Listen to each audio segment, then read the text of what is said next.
పూర్తి వివరాలకు చదవండి రేపటి అక్షర శిల్పం దినపత్రికలో.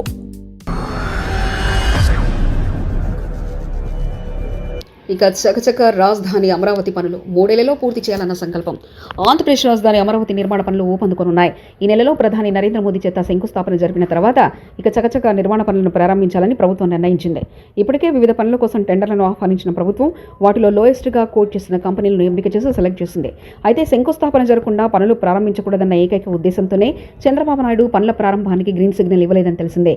త్వరలోనే ప్రధాని మోదీ శంకుస్థాపనకు తేదీ ఖరారవుతుందని, ఈ నెల 19వ తేదీన ప్రధాని అమరావతి వచ్చే అవకాశం ఉన్నందున 3వ వారం నుంచి అమరావతి నిర్మాణ పనులు ప్రారంభం కానున్నాయి. రాజధాని నిర్మాణాల కోసం ఇదివరకే ప్రపంచ బ్యాంకు 6,700 కోట్ల రూపాయలు మంజూరు చేయగా, ఇందులో మొదటి విడత రుణంగా 3,535 కోట్ల రూపాయలను విడుదల చేసింది. ఈ నిధులతో అమరావతి నిర్మాణంలో ఒక ముఖ్యమైన ముందడుగు పడినట్లయింది. ఇదివరకే రాష్ట్ర ప్రభుత్వం అమరావతిలో రాజధాని నిర్మాణాలను రాష్ట్ర ప్రభుత్వ నిధులతో ప్రారంభించింది. ఇప్పుడు ప్రపంచ బ్యాంకు నిధులు విడుదల చేయడంతో త్వరలోనే ఆసియా అభివృద్ధి బ్యాంకు నుంచి కూడా మొదటి విడత రుణం విడుదలయ్యే అవకాశాలున్నాయని అధికారులు చెబుతున్నారు. ఆసియా అభివృద్ధి బ్యాంకు కూడా 6,700 కోట్ల రుణం మంజూరు చేసింది. ఈ రెండు బ్యాంకుల నుంచి 13,600 కోట్ల రుణం రూపంలో అందుతుంది. అదనంగా మరో 1,400 కోట్లు కేంద్ర ప్రభుత్వం ఆంధ్రప్రదేశ్ రాష్ట్రానికి ప్రత్యేక సహాయంగా అందిస్తుంది.